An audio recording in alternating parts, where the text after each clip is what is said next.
One of the questions I get asked more than anything else, especially from new or aspiring death doulas, is this: Beth, where do your clients actually come from? And it's a good question because it's an honest one. The thing is, this isn't like becoming a massage therapist or a yoga instructor. You hang out a sign, you do a couple posts, and people just find you.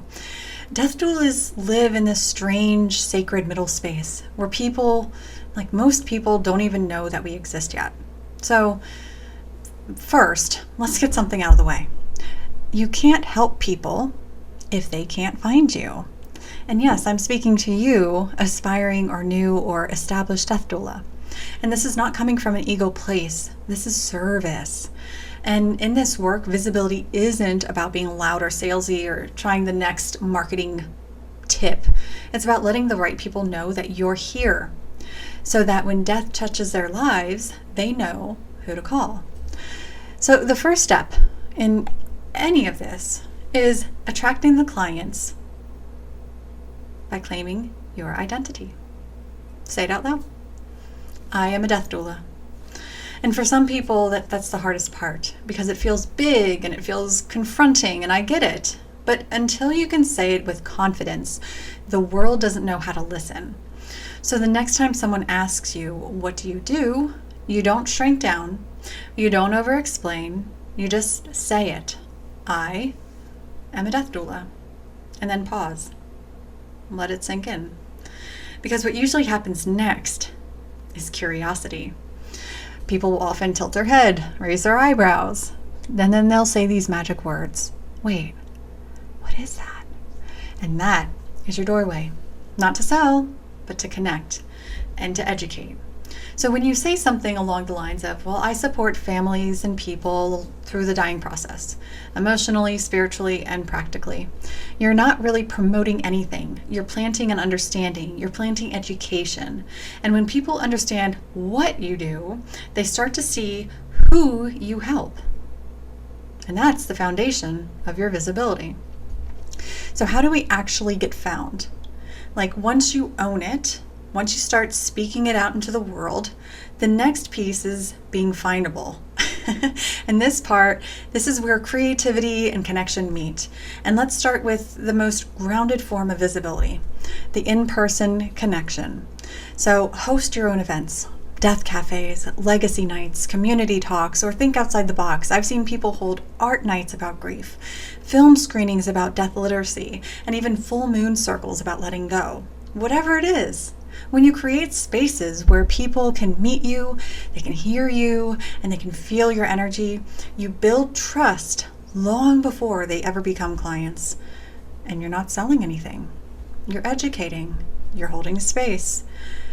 And the most important part, you're modeling calm around a topic that terrifies most people.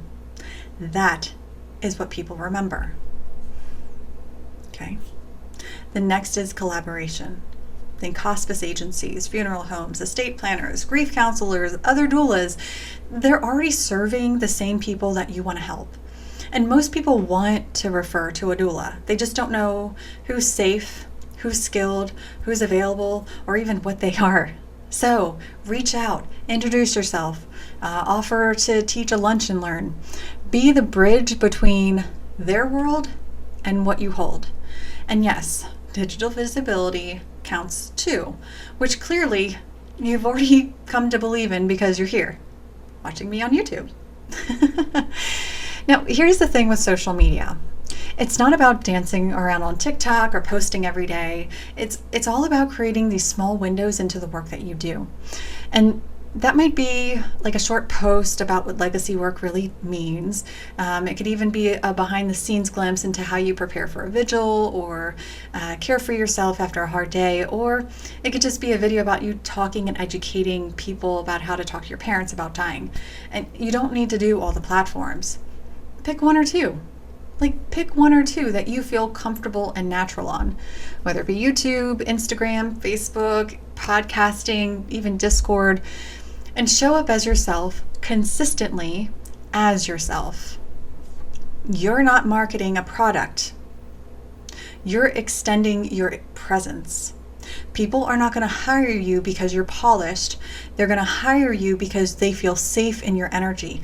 Let me repeat that.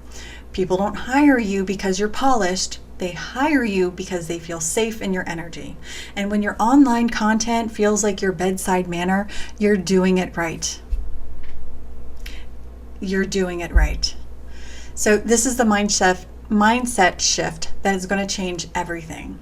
And this is where I see so many beautiful death doulas get stuck. They get stuck in this part and they say something like, I hate selling. Here's the truth. You're already selling every time you talk about your work.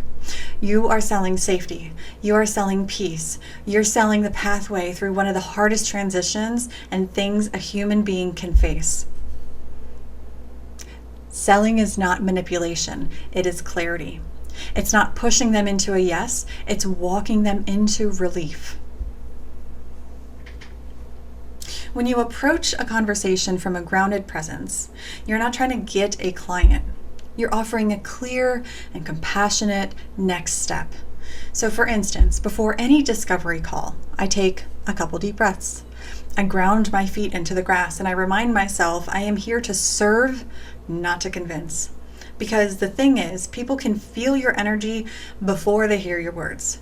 If you show up scattered, rushed, desperate, it's a no before you even begin. But if you show up as calm, grounded, confident, unattached, it's an invitation.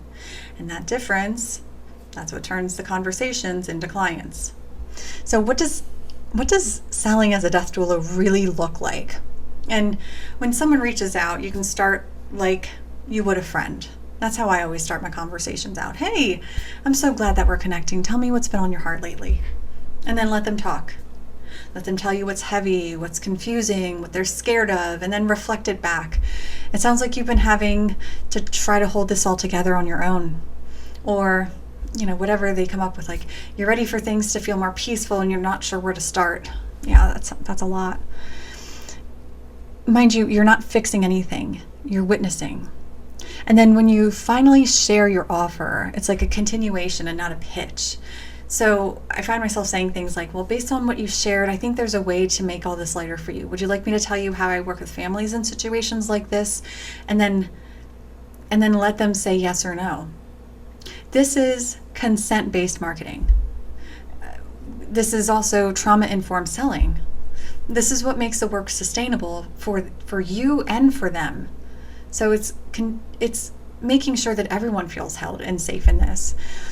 And here's what I've learned after years of doing this. The clients that are meant for you are going to feel you. They're going to find you through resonance, not the algorithm. They're going to find you through alignment, not marketing funnels.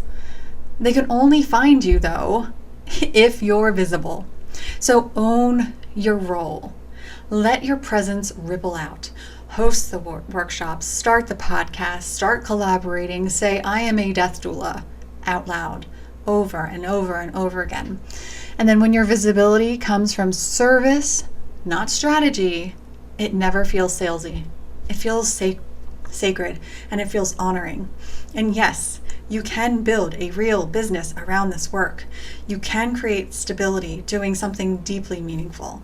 And that's exactly what I teach in my course and what I'll be expanding in my new Business for Death Doulas program starting in late 2025. Because we need more people who can hold space and make a living. We need you. We need you doing this work your way. But you can't help people if you hide. So let the people find you. And that's where it all begins. So you are going to die someday. Let's make sure you don't die with regrets. All right. So that's all for this one. I'll see you in the next one. Bye for now.